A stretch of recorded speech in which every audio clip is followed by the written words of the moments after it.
ही चंद्रभागेची जागा आहे. चंद्रभागेची वाळू बघायला चांगली आहे. हां हां हे चांगली खडा घे बघ. नदी काढला नाही नाही मार्ग नदीची आम्ही किती भरली.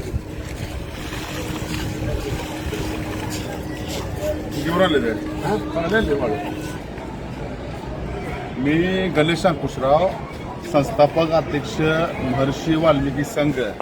आता आपण पंढरपुरातील सुप्रसिद्ध नदीच्या पलीकडे असणारं इस्कॉन टेम्पल, इस्कॉन मंदिर इथे आहोत. आणि इथं बघा तुम्ही चक्क चंद्रभागेची वाळू त्यांनी चोरून ह्या बांधकामासाठी वापरली जाते. आज बांधकाम चालू आहे. म्हणजे ह्यांनी सगळ्या जगाला ज्ञान शिकवायचं काम करतात, देवाधर्माचं शिकवतात. पण त्यांनी चुका करतात.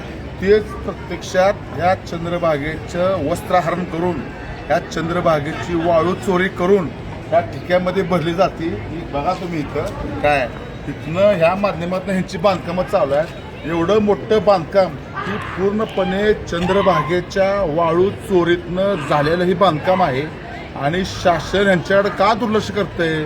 मी ह्या माध्यमातून अशी मागणी करतोय की माननीय जिल्हाधिकारी साहेब, माननीय प्रांताधिकारी साहेब यांनी ह्यात लक्ष घालून इस्कॉन टेम्पलवर गुन्हा दाखल करावा.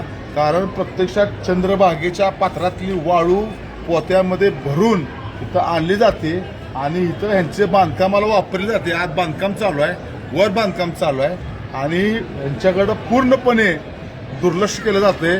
दुर्लक्ष का केलं जातंय तर महाराष्ट्राचे माजी मुख्यमंत्री उद्धव ठाकरे, जेवढं मंत्रिमंडळ आहे, एकनाथ शिंदे असतील किंवा जेवढं आत्ताचं सुद्धा मंत्रिमंडळ इथं भेटीत त्यांनी दिलेले असतात, तिथं आरत्या केलेल्या असतात.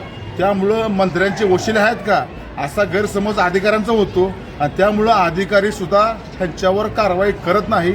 माझी ह्या माध्यमातून अशी मागणी आहे की ही वाळू चोरी वापरतात, चंद्रभागेचं वस्त्रहरण करतात, वाळूचे खड्डे पडतात. वाळूचे खड्डे पडल्यामुळं भाविकाला पाण्याचा अंदाज न आल्यामुळं अनेक भाविकांचा जीव इथं गेलेला आहे. लवकरात लवकर इस्कॉन टेम्पलवर वाळू चोरीचा गुन्हा दाखल करून ह्यांच्यावर कठोर कारवाई करावी. अन्यथा आम्हाला महर्षी वाल्मिकी संघाच्या वतीनं तीव्र आंदोलन करावं लागेल. जय हिंद, जय वाल्मिकी, जय राघोजी, जय आदिवासी.